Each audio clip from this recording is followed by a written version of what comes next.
नमस्कार दोस्तों, मैं हूं रजनीश और आज हम दिल्ली सल्तनत के खिलजी वंश के बारे में पढ़ेंगे।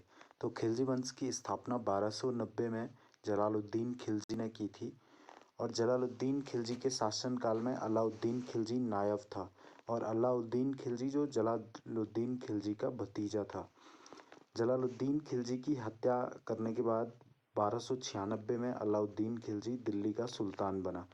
तो अलाउद्दीन खिलजी ने जलालुद्दीन खिलजी की हत्या करवाई। अलाउद्दीन खिलजी बहुत महत्वाकांक्षी व्यक्ति था और वो एक नया धर्म स्थापित करना चाहता था, लेकिन बाद में उसके सलाहकारों ने उसे मनाया और फिर उसने नए धर्म की स्थापना नहीं की। तो अलाउद्दीन खिलजी ने अपने शासनकाल में बहुत सारे सुधार कार्य भी किए। उसमें सबसे बड़ा सुधार कार्य था कि उसने अमीरों पर नियंत्रण किया। जो अमीर थे दिल्ली सल्तनत के, तो उन पे उसका अच्छा नियंत्रण था। अलाउद्दीन खिलजी ने अपने शासनकाल में एक संगठित सेना रखने का रिवाज शुरू किया और उसने लगभग 4,75,000 घुड़सवार भर्ती किए।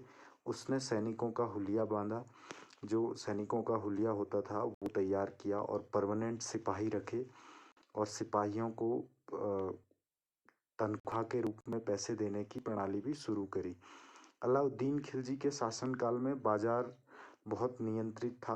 नियंत्रित बाजार प्रणाली की शुरुआत करी अलाउद्दीन खिलजी ने और कहा जाता है कि अलाउद्दीन खिलजी के शासनकाल में अगर कोई व्यक्ति चोरी करता था, कोई दुकानदार, तो उसके मांस का टुकड़ा काट कर रख दिया जाता था।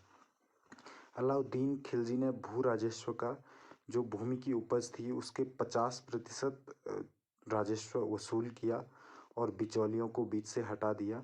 अलाउद्दीन खिलजी युद्ध की लूट का 1/4 भाग स्वयं के लिए लेता था।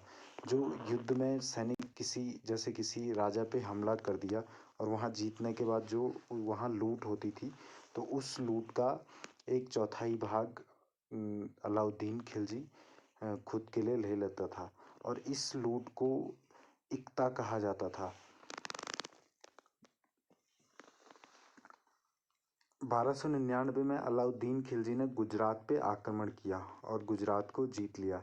तो 1299 में उसने गुजरात पे आक्रमण के लिए नुसरत खान और उलुग खान को भेजा था और 1303 में अलाउद्दीन खिलजी ने चित्तौड़गढ़ पे आक्रमण किया। राजपूतों ने शुरुआत में बहुत अच्छे से उसको रिटेन किया, उसको रोका, लेकिन बाद में राजपूतों को हारना पड़ा और जो वहाँ के राजा थे, राजा रतन सिंह, तो उनको आत्मसमर्पण करना पड़ा।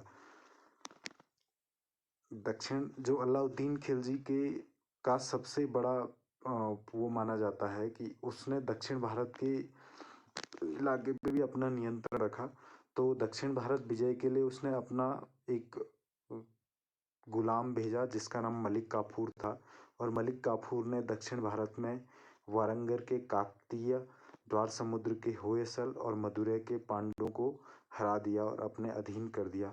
तो दक्षिण भारत में जब अलाउद्दीन खिलजी ने मलिक काफूर को भेजा तो मलिक काफूर ने दक्षिण भारत में बहुत सारे मंदिरों को तोड़ा, बर्बरता की। तो इसके लिए याद किया जाता है मलिक काफूर को और कहा जाता है कि मलिक काफूर स्वयं से एक हिंदू था और जो बाद में मुस्लिम बना था। 1315 में अलाउद्दीन खिलजी बीमार पड़ गया। तो अलाउद्दीन खिलजी के बीमार पड़ने के बाद जो उसका विश्वसनीय आदमी था मलिक काफूर, उसका अंगरक्षक था, तो वो सरकार पे उसका नियंत्रण हो गया और मलिक काफूर ने अलाउद्दीन खिलजी के छोटे बेटे को, जो 6 साल का था, सिबाह-उद-दीन को शासक नियुक्त किया और पूरे काज पे अपना नियंत्रण बना दिया। तो और उसने जो अलाउद्दीन खिलजी का बड़ा बेटा था, मलिक काफूर ने अलाउद्दीन खिलजी के बड़े बेटे को बंदी बनाकर जेल में डाल दिया। और जब लोगों ने देखा कि मलिक काफूर मनमानी कर रहा है तो राज परिवार के किसी वफादार व्यक्ति ने मलिक काफूर की हत्या कर दी। अलाउद्दीन खिलजी की मृत्यु के बाद 1316 में मुबारक शाह दिल्ली का सुल्तान बना और ये 1316 से 1320 तक दिल्ली सल्तनत पे खिलजी वंश का शासक रहा। मुबारक शाह को कहा जाता है कि अय्याश प्रवृत्ति का आदमी था। ये नृत्य गान महिलाओं के बीच पड़ा रहता था और ये समलैंगिक प्रवृत्ति का आदमी भी था। तो इसने अपने 2 पुरुष प्रेमी रखे हुए थे और इसकी हत्या खुसरो ने 1320 में कर दी थी।